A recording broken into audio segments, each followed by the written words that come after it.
My name is Todd, and I thought I had the perfect marriage. Jennifer and I had been together for 6 years, 4 of them as a married couple. I loved her so much that it seemed my love knew no bounds.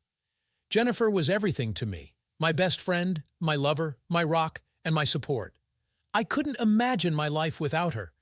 We met in college and knew from the first sight that we were meant for each other. We had so much in common, from favorite books and movies to our outlook on life. We could talk for hours about everything in the world or just be silent, enjoying each other's company. After graduation, we decided to get married.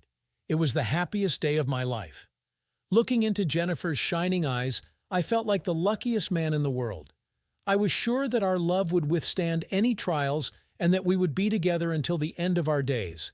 The first years of marriage were like a fairy tale. We bought a cozy house in the suburbs, furnished it to our taste.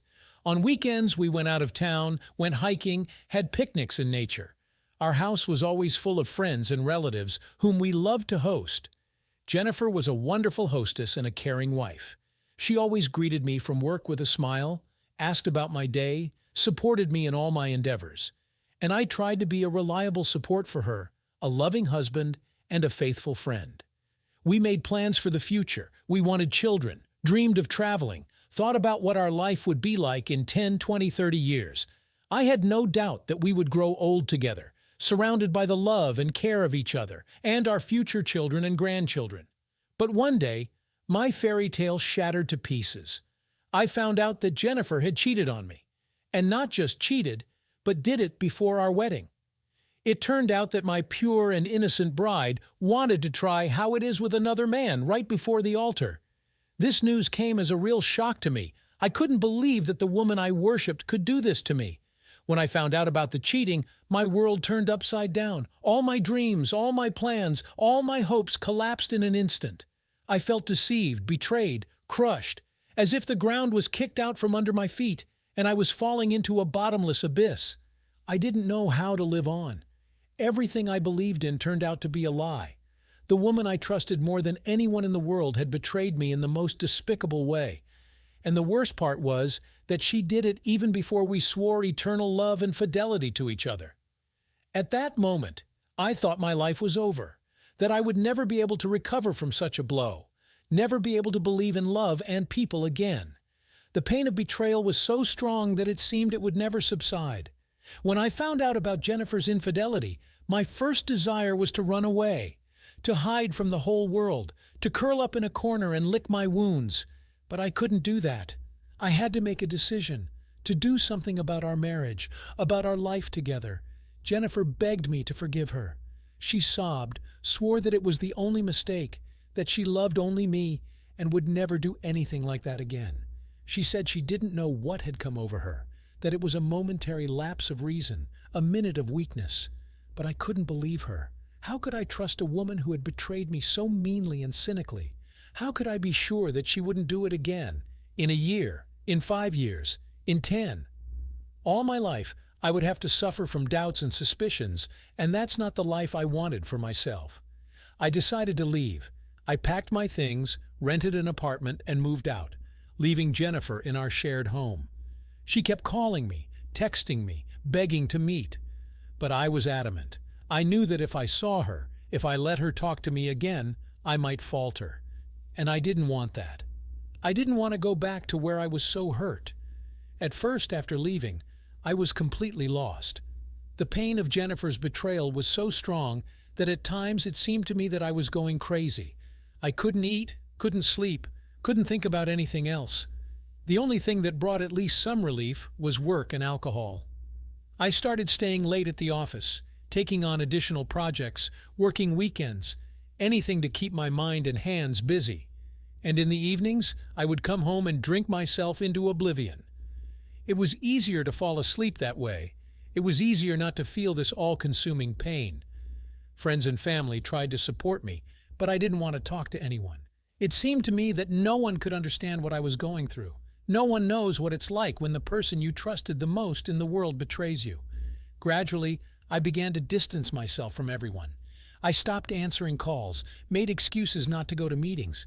I just wanted to be alone, alone with my pain and my demons. I understood that this could not go on. that if I didn't pull myself together, I would simply perish, drown in this sea of suffering and self-pity. But I had no strength to change anything. I had no desire to start over. The only thing I knew for sure was that I didn't want to let anyone into my life anymore. I didn't want to get attached to someone again, only to have to tear myself away so painfully later if something went wrong. It was easier for me to shut myself off from everyone, to hide in my shell and not let anyone near me. Now I understand that this was not the best strategy, that you can't run away from problems, you can't let pain take over you. But back then, I simply had no other choice. I did what I could to survive, not to go crazy with grief and despair. 6 months had passed since I found out about Jennifer's infidelity. 6 months of pain, loneliness, and endless attempts to forget. I still couldn't come to terms with what had happened, couldn't accept the fact that my wife, my beloved woman, could do this to me. But gradually, life began to take its toll. I couldn't hide from the world forever. I couldn't constantly drown in alcohol and work. I needed to change something. I needed to move on. And the first thing I decided to do was to completely sever all ties with Jennifer. I blocked her number, deleted all our photos together, removed all her things that were still at my place. Each step was difficult for me. Each memory caused pain. But I knew it had to be done. I knew that if I didn't cut off everything that connected me to the past, I would never be able to start a new life. The last step was divorce. Jennifer and I met in court to finalize all the paperwork. She looked pale and haggard with no trace of makeup on her face. When our eyes met, I saw pain and remorse in her eyes. But I didn't care anymore. I just wanted to get it over with and start a new chapter in my life. The judge declared us free from the bonds of marriage, and I felt a heavy burden lift from my shoulders.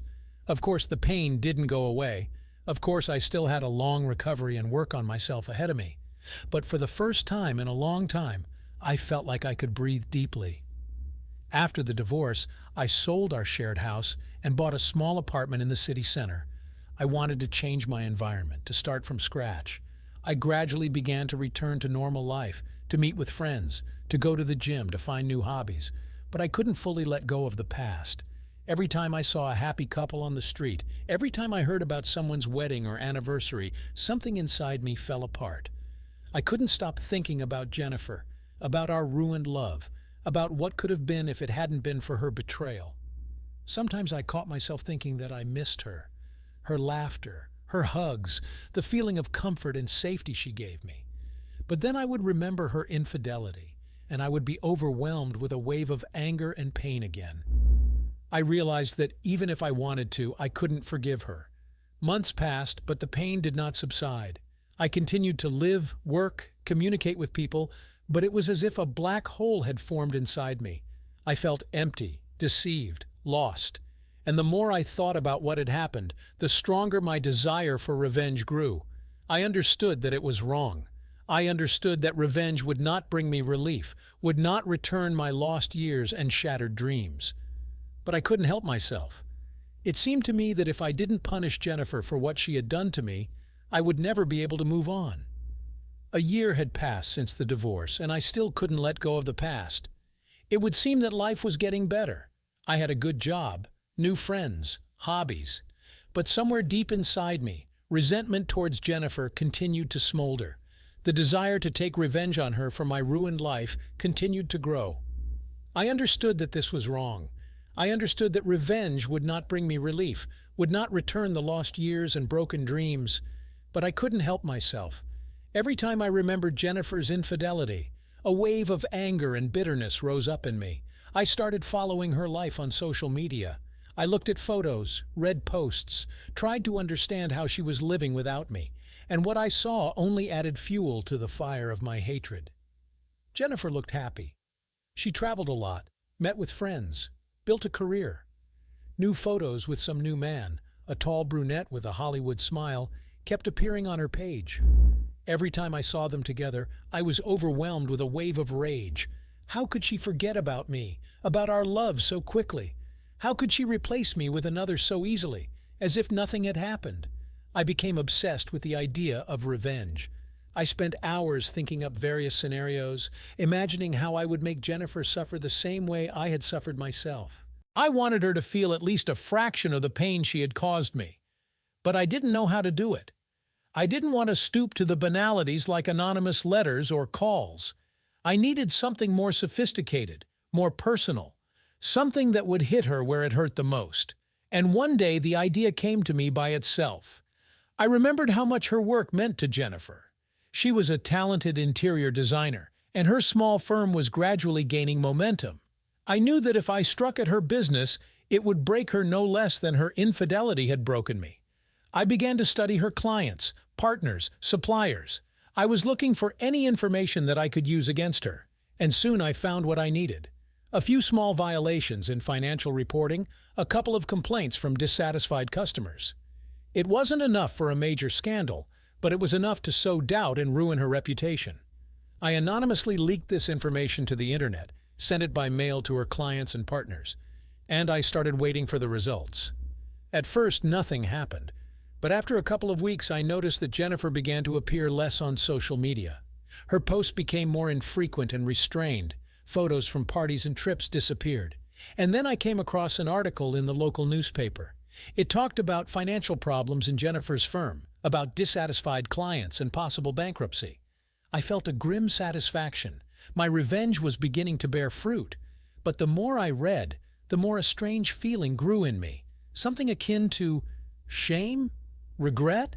I suddenly imagined myself in Jennifer's place, confused, depressed, not understanding what was happening. And I felt disgusted with myself. What was I doing? Why was I ruining the life of the person I once loved more than life itself? Would it bring me relief? Would it bring back my lost happiness? I suddenly realized that revenge would not bring me peace, that by destroying Jennifer, I was destroying myself as well, that by clinging to past grievances, I was not allowing myself a chance to move on, to build a new life, and I decided to stop, to end this madness before it was too late. Yes, Jennifer had hurt me. Yes, she had ruined our marriage and my dreams, but that didn't mean I had to stoop to her level. It didn't mean I had to let hatred poison my soul. That day, I made the most important decision of my life. The decision to let go of the past and start living anew. The decision to forgive, not for Jennifer, but for myself. Because only through forgiveness can one find true freedom. Did you like this story? Let us know in the comments what you liked. Subscribe to our storytelling podcast. Also, don't forget to like and ring the bell so you don't miss more interesting stories. See you soon.